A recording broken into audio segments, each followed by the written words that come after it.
Good morning. Happy Saturday, October 2nd. All right. Crowds follow Jesus. Mark 3:7 through 12. Jesus went out to the lake with his disciples, and a large crowd followed him. They came from all over Galilee, Judea, and Jerusalem, Idumea, from the east of the Jordan River, and even from the parts north of Tyre and Sidon. The news about his miracles had spread far and wide, and vast numbers of people came to see him. Jesus instructed his disciples to have a boat ready so the crowd would not crush him. He had healed many people that day, so all the sick people eagerly pushed forward to touch him. And whenever those possessed by evil spirits caught the sight of him, the spirit would throw them to the ground in front of him, shrieking, "You are the Son of God." But Jesus sternly commanded the spirits not to reveal who he was. Jesus chooses the 12 apostles. Mark 3:13 through 19. Afterward, Jesus went up on a mountain and called out the ones he wanted to go with him, and they came to him. Then he appointed 12 of them and called them his apostles. They were to accompany him, and he would send them out to preach, giving them authority to cast out demons. These are the 12 he chose: Simon, whom he named Peter, James and John, the sons of Zebedee, but Jesus nicknamed them sons of thunder, Andrew, Philip, Bartholomew, Matthew, Thomas, James, son of Alphaeus, Thaddeus, Simon the Zealot, Judas Iscariot, who later betrayed him. Luke 6:12 through 16. One day soon afterward, Jesus went up on a mountain to pray, and he prayed to God all night. At daybreak, he called together all of his disciples and chose 12 of them to be apostles. Here are their names: Simon, whom he named Peter, Andrew, Peter's brother, James, John, Philip, Bartholomew, Matthew, Thomas, James, the son of Alphaeus, Simon, who was called the Zealot, Judas, son of James, Judas Iscariot, who later betrayed him. The Sermon on the Mount, Matthew 5:1 through 2. One day as he saw the crowds gathering, Jesus went up to the mountainside and sat down. His disciples gathered around him, and he began to teach them. The Beatitudes, Matthew 5:3 through 12. God blesses those who are poor and realize their need for him, for the kingdom of heaven is theirs. God blesses those who mourn, for they will be comforted. God blesses those who are humble, for they will inherit the whole earth. God blesses those who hunger and thirst for justice, for they will be satisfied. God blesses those who are merciful, for they will be shown mercy. God blesses those whose hearts are pure, for they will see God. God blesses those who work for peace, for they will be called the children of God. God blesses those who are persecuted for doing right, for the kingdom of heaven is theirs. God blesses you when people mock you and persecute you and lie about you and all sorts of evil things against you, because you are my followers. Be happy about it. Be very glad, for a great reward awaits you in heaven. And remember, the ancient prophets were persecuted in the same way. Luke 6:17 through 23. When they came down from the mountain, the disciples stood with Jesus on a large level area, surrounded by many of his followers by the crowds.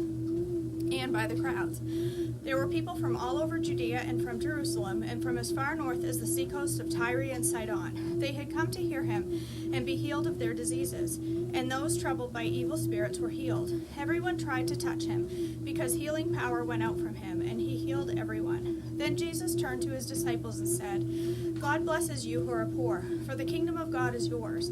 God blesses you who are hungry now, for you will be satisfied. God blesses you who weep now, for in due time you will laugh. What blessings await you when people hate you and exclude you and mock you and curse you as evil because you follow the Son of Man? When that happens, be happy. Yes, leap for joy, for a great reward awaits you in heaven. And remember, the ancestors treated the ancient prophets the same way.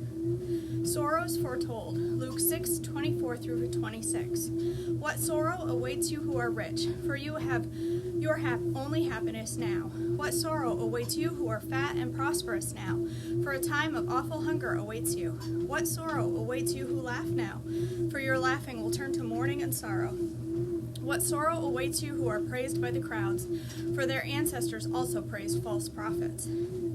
Teaching about salt and light, Matthew 5:13 through 16. You are the salt of the earth, but what good is the salt if it has lost its flavor? Can you make it salty again? It will be thrown out and trampled underfoot as worthless. You are the light of the world, like a city on a hilltop that cannot be hidden. No one lights a lamp and then puts it under a basket. Instead, the lamp is placed on a stand, where it gives light to everyone in the house. In the same way, let your good deeds shine out for all to see, so that everyone will praise your heavenly Father. Teaching about the law, Matthew 5:17 through 20. Don't misunderstand why I have come. I did not come to abolish the law of Moses or the writings of the prophets. No, I came to accomplish their purpose. I tell you the truth. Until heaven and earth disappear, not even the smallest detail of God's law will disappear until its purpose is achieved. So if you ignore the least commandment and teach others to do the same, you will be called the least in the kingdom of heaven. But anyone who obeys God's laws and teaches them will be called great in the kingdom of heaven.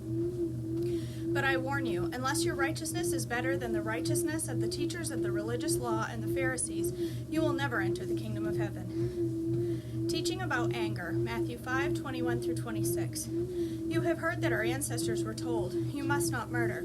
If you commit murder, you are subject to judgment. But I say, even if you are angry with someone, you are subject to judgment. If you call someone an idiot, you are in danger of being brought before the court. And if you curse someone, you are in danger of the fires of hell. So if you are presenting a sacrifice at the altar in the temple, and you suddenly remember that someone has something against you, leave your sacrifice there at the altar. Go and be reconciled to that person. Then come and offer your sacrifices to God. When you are on the way to court with your adversary, settle your differences quickly. Otherwise, your accuser may hand you over to the judge, who will hand you over to an officer, and you will be thrown into prison. And if that happens, you surely won't be free again until you have paid the last penny. Teaching about adultery, Matthew 5:27 through 30. You have heard the commandment that says, you must not commit adultery. But I say, anyone who even looks at a woman with lust has already committed adultery with her in his heart. So if your eye, even your good eye, causes you to lust, gouge it out and throw it away. It is better for you to lose one part of your body than your whole body to be thrown into hell. And if your hand, even your stronger hand, causes you to sin, cut it off and throw it away. It is better for you to lose one part of your body than for your whole body to be thrown into hell. Teaching about divorce, Matthew 5:31 through 32. You have heard the law that says a man can divorce his wife by merely giving her a written notice of divorce. But I say that a man who divorces his wife, unless she has been unfaithful, causes her to commit adultery. And anyone who marries a divorced woman also commits adultery. Teaching about vows, Matthew 5:33 through 37. You have also heard that our ancestors were told, you must not break your vows. You must carry out the vows you make before the Lord. But I say, do not make any vows. Do not say, by heaven, because heaven is God's throne. And do not say, by the earth, because the earth is his footstool. And do not say, by Jerusalem, for Jerusalem is the city of the great king. Do not even say, by my head, for you can't turn one hair white or black. Just say a simple yes I will or no I won't. Anything beyond this is from the evil one. Teaching about revenge, Matthew 5:38 through 42. You have heard the law that says the punishment must match the injury, an eye for an eye and a tooth for a tooth. But I say, do not resist an evil person. If someone slaps you on the right cheek, offer the other cheek also. If you are sued in court and your shirt is taken from you, give your coat too. If a soldier demands that you carry his gear for a mile, carry it for 2 miles. Give to those who ask, and don't turn away from those who want to borrow. Teaching about love for enemies, Matthew 5:43 through 48. You have heard the law that says, love your neighbor and hate your enemy. But I say, love your enemies. For those who persecute you, pray for those who persecute you. In that way you will be acting as true children of your Father in heaven. For he gives sunlight to both evil and the good, and he sends rain on the just and the unjust alike. If you love only those who love you, what reward is there for that? Even corrupt tax collectors do that much. If you are kind only to your friends, how are you different from anyone else? Even the pagans do that. But you are to be perfect even as your Father in heaven is perfect. Luke Luke 6:27 through 36. But to you who are willing to listen, I say, love your enemies. Do good to those who hate you. Bless those who curse you. Pray to those who hurt you. If someone slaps you on the cheek, offer the other cheek also. If someone demands your coat, offer your shirt also. Give to anyone who asks. And when things are taken away from you, don't try to give them back. Don't try to get them back. Do to others as you would like them to do to you. If you love only those who love you, why should you get credit for that? Even sinners love those who love them. And if you do good only to those who do good to you, why should you get credit? Even sinners do that much. And if you lend money only to those who can repay you, why should you get credit? Even sinners will lend to sinners for a full return. Love your enemies. Do good to them. Lend to them without expecting to be repaid. Then your reward from heaven will be very great, and you will be truly acting as children of the Most High. For he is kind to those who are unthankful and wicked. You must be compassionate, just as your Father is compassionate. Teaching about giving to the needy, Matthew 6:1 through 4. Watch out. Don't do your good deeds publicly to be admired for others, for you will lose the reward from your Father in heaven. When you give to someone in need, don't do as the hypocrites do, blowing trumpets in the synagogues and streets to call attention to their acts of charity. I tell you the truth, they have received all the reward they will ever get.